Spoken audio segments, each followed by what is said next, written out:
कोलकाता से आई ये तस्वीरें सिर्फ एक होटल में लगी आग की कहानी नहीं है। ये कहानी है 9 जिंदगियों के अचानक खत्म हो जाने की। ये कहानी है उस धुएं की जिसने देखते ही देखते लोगों की सांसें रोक दी। और अब सबसे बड़ा सवाल यह है कि आखिर एक होटल में लगी आग इतनी जानलेवा कैसे बन गई? क्या वजह सिर्फ आग थी या फिर तंग रास्ते, छोटे कमरे, कमजोर निकासी व्यवस्था और फायर सेफ्टी इंतजामों की कमी ने इस हादसे को मौत के मंजर में बदल दिया? क्योंकि सामने जो जानकारी आ रही है वो और भी चौंकाने वाली है। बताया जा रहा है कि एक 3 मंजिला इमारत में करीब 10 होटल और गेस्ट हाउस संचालित हो रहे थे। यानी एक ही बिल्डिंग, कई होटल, संकरे कमरे, तंग गलियारे और फिर अचानक आग और काला धुआं। नतीजा 9 लोगों की मौत। हालांकि राहत की बात यह रही कि बचाव अभियान के दौरान करीब 60 से 80 लोगों को सुरक्षित बाहर निकाला गया। लेकिन अब सवाल सिर्फ हादसे का नहीं है, सवाल है क्या इस बिल्डिंग में सुरक्षा मानकों का पालन हो रहा था? होटल को ट्रेड लाइसेंस और फायर लाइसेंस कैसे मिला? और अगर सुरक्षा इंतजाम पर्याप्त नहीं थे तो इतने लोग एक ही इमारत में कैसे ठहर रहे थे? आइए आपको बताते हैं कोलकाता के इस दर्दनाक हादसे की पूरी कहानी। पश्चिम बंगाल की राजधानी कोलकाता में मंगलवार तड़के करीब 2 बजे उस वक्त अफरा तफरी मच गई जब मिर्जा गालिब स्ट्रीट स्थित फ्लोरेंस मैंशन भवन में संचालित होटल शिखा इन में आग लग गई। यह इलाका न्यू मार्केट थाना क्षेत्र के अंतर्गत आता है। शुरुआती जानकारी के मुताबिक आग तीसरी मंजिल पर शुरू हुई। देखते ही देखते धुआं पूरे भवन में फैलने लगा। होटल में ठहरे लोगों को कुछ समझ आता उससे पहले ही पूरे परिसर में घना काला धुआं भर गया। लोग बाहर निकलने का रास्ता तलाशने लगे, लेकिन यहां सबसे बड़ी मुश्किल आग से ज्यादा धुआं और संकरे रास्ते बन गए। फायर सर्विस को करीब रात 2:07 पर आग की सूचना मिली। इसके बाद दमकल विभाग, कोलकाता पुलिस और आपदा प्रबंधन की टीमें मौके पर पहुंची और शुरू हुआ बड़े पैमाने पर रेस्क्यू ऑपरेशन। इस हादसे की सबसे डरावनी बात यही सामने आई कि शुरुआती जांच के अनुसार मृतकों की मौत सिर्फ आग की लपटों से नहीं हुई। राज्य अग्निशमन सेवा विभाग के अधिकारी के मुताबिक 9 शव जब बाहर निकाले गए तो उनके शरीर पर गंभीर जलने के निशान नहीं थे। आग की तीव्रता बहुत ज्यादा नहीं बताई जा रही थी, लेकिन पूरा भवन काले धुएं से भर चुका था और यही धुआं लोगों के लिए जानलेवा साबित हुआ। अधिकारियों का प्राथमिक अनुमान है कि अधिकांश लोगों की मौत धुएं के कारण दम घुटने से हुई। यानी जिस आग को शायद शुरुआत में सीमित समझा गया, उसका धुआं कुछ ही देर में लोगों की जिंदगी पर भारी पड़ गया। अब इस हादसे का दूसरा बड़ा पहलू, प्रारंभिक जांच में भवन की संरचना को लेकर भी सवाल उठे हैं।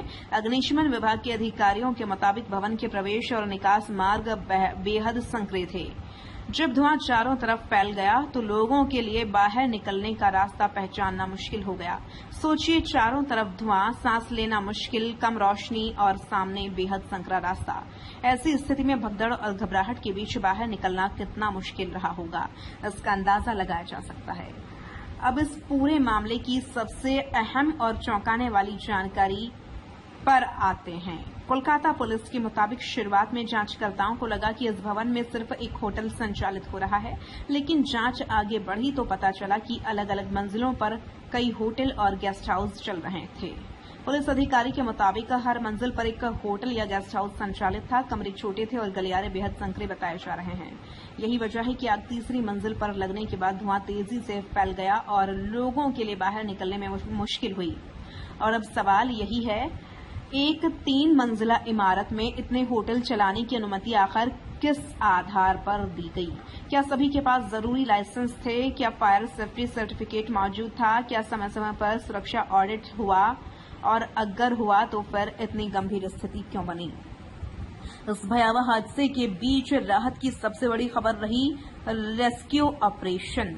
कोलकाता पुलिस के अनुसार दमकल और पुलिस की टीमों ने करीब 60 लोगों को सुरक्षित बाहर निकाला। वहीं पश्चिम बंगाल के मंत्री कौशिक चौधरी के अनुसार ऐसी स्थिति में करीब 80 लोगों को रेस्क्यू किया गया और अगर समय रहते बचाव अभियान शुरू नहीं होता तो जानमाल का नुकसान और भी बड़ा हो सकता था। बचाव अभियान के दौरान 9 लोग बेहोशी की हालत में मिले। इनमें 6 पुरुष, 2 महिलाएं और 1 बच्चा शामिल बताए गए। सभी को मेडिकल कॉलेज एवं अस्पताल ले जाया गया, लेकिन डॉक्टर्स ने उन्हें मृत घोषित कर दिया। दमकल का अभियान करीब सुबह 4:30 बजे पूरा हुआ। अब इस हादसे का एक और महत्वपूर्ण पहलू सामने आया है। अग्निशमन विभाग की ओर से बताया गया कि मृतकों में कुछ बांग्लादेशी नागरिक भी शामिल बताए जा रहे हैं, जो इलाज के लिए कोलकाता आए थे। हालांकि पुलिस की ओर से सभी मृतकों की पहचान और नागरिकता की पुष्टि की प्रक्रिया जारी है। पुलिस के मुताबिक मृतकों में एक व्यक्ति झारखंड का निवासी बताया गया है। बाकी लोगों की पहचान और उनके निवास स्थान की पुष्टि की जा रही है। इसलिए जब तक आधिकारिक पहचान प्रक्रिया पूरी नहीं हो जाती, मृतकों की नागरिकता को लेकर अंतिम पुष्टि का इंतजार करना जरूरी है। अब सुनिए पश्चिम बंगाल के मंत्री कौशिक चौधरी ने इस हादसे को लेकर क्या कहा। हाँ, वो 9 लोगों का मौत होने का अभी तक सूचना है हम लोगों को। आग कैसे वो तो ठोस कारण नहीं हम लोगों को अभी तक मालूम पड़ा। वो फॉरेंसिक जो लोग आएंगे, साइंटिस्ट आएंगे, वो देखने के बाद ही पता चलेगा। इसलिए तो हम लोग तुरंत आ गए, बचाया, नहीं तो 100 लोगों का मृत्यु हो सकता था, क्योंकि 80 लोगों को हम इतना वल्नरेबल पोजीशन से हम लोग को रेस्क्यू किया और बाद में उन लोगों को फर्स्ट एड देने के लिए, ट्रीटमेंट देने के लिए हम लोग कोशिश किया। क्या बताई जा रही है? लगता है धुआं से हुआ, लगता है जरूर एक्शन होगा। इतना 9 आदमी मर गए, हम लोग तो जरूर एक्शन लेंगे। ये पूरा बिल्डिंग का जो परमिट कैसे मिला, बिल्डिंग का होटल बनाने का परमिट कैसे मिला, ट्रेड लाइसेंस कहाँ से मिला, ये पूरा जानकारी लेने के बाद ही वो पूरा एक्शन होगा। तो जो है 2-3 बार बातचीत हुआ, उन्होंने मेरे को लगातार फोन कर रहा है, क्या सिचुएशन क्या है, लगातार बातचीत हो रहा है उनके साथ। अभी कोई और लोग तो फंसे नहीं है? नहीं, और कोई नहीं है। हाँ, ठीक है। उन्होंने कहा कि अभी तक 9 लोगों की मौत की जानकारी है और आग लगने के मुख्य कारण का पता फोरेंसिक जांच के बाद ही चलेगा। उन्होंने यह भी कहा कि अगर समय रहते लोगों को बाहर नहीं निकाला जाता तो मौतों का आंकड़ा और ज्यादा हो सकता था। मंत्री ने साफ कहा कि मामले में कार्रवाई होगी और सबसे महत्वपूर्ण सवाल उन्होंने खुद उठाया, होटल बनाने का लाइसेंस आखिर कहां से मिला। यानी अब जांच सिर्फ आग लगने के कारणों तक सीमित नहीं रहने वाली, होटल के संचालन की अनुमति और सुरक्षा मानकों की भी जांच होगी। अब आपको सुनाते हैं मंत्री अग्निमित्रा पॉल ने क्या कहा।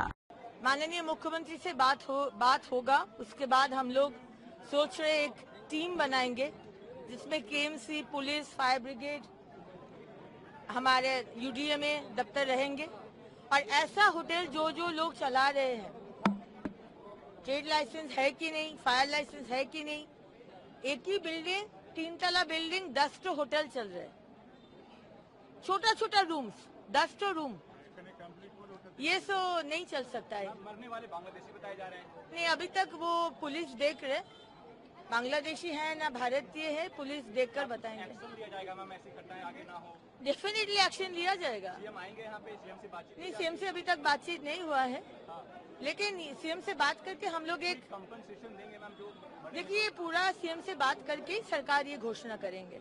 बंगाल की मंत्री अग्निमित्रा पॉल ने भी मामले को गंभीर बताया है। उन्होंने कहा कि सरकार मुख्यमंत्री से बात करेगी और उसके बाद एक टीम बनाने पर विचार किया जा रहा है। यह टीम इस तरह के होटल संचालित करने वाली जगह की जांच करेगी कि उनके पास ट्रेड लाइसेंस है या नहीं, फायर लाइसेंस है या नहीं और क्या वो सुरक्षा मानकों का पालन कर रहे हैं या नहीं। उन्होंने एक और गंभीर बात कही। बताया गया कि यह 3 मंजिला इमारत है और इसमें करीब 10 होटल चल रहे थे। उन्होंने सवाल उठाया कि इस तरह की व्यवस्था में छोटे छोटे कमरों के साथ होटल संचालन कैसे किया जा सकता है।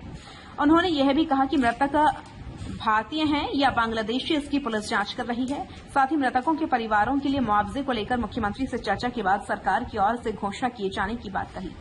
अब जांच का अगला सिरा होटल मालिक और कर्मचारियों तक पहुंच गया है। हादसे के बाद न्यू मार्केट थाने में मामला दर्ज किया गया है।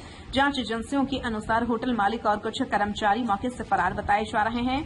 पुलिस उनकी तलाश में छापेमारी कर रही है। साथ ही घटनास्थल की फोरेंसिक जांच कराई जाएगी। फोरेंसिक जांच में यह पता लगाने की कोशिश होगी कि आग आखिर कहां से और कैसे शुरू हुई। क्या कोई शॉर्ट सर्किट हुआ, क्या किसी उपकरण में खराबी थी या आग लगने की कोई दूसरी वजह थी। इन सवालों का जवाब जांच पूरी होने के बाद ही सामने आएगा। इस हादसे के बाद कई सवाल खड़े हो चुके हैं। पहला सवाल, 3 मंजिला इमारत में इतने होटल और गेस्ट हाउस कैसे संचालित हो रहे थे। दूसरा, क्या सभी होटल संचालकों के पास वैध ट्रेड और फायर लाइसेंस थे। तीसरा, क्या भवन में पर्याप्त इमरजेंसी एग्जिट मौजूद थे। चौथा, क्या फायर सेफ्टी इक्विपमेंट काम करने की स्थिति में था। 5वां, क्या संबंधित विभागों ने समय समय पर सुरक्षा निरीक्षण किया था? और सबसे बड़ा सवाल, अगर आग बहुत बड़ी नहीं थी तो 9 लोगों की मौत क्यों हुई? यही वह सवाल है जिसका जवाब इस पूरी जांच में सबसे महत्वपूर्ण होगा।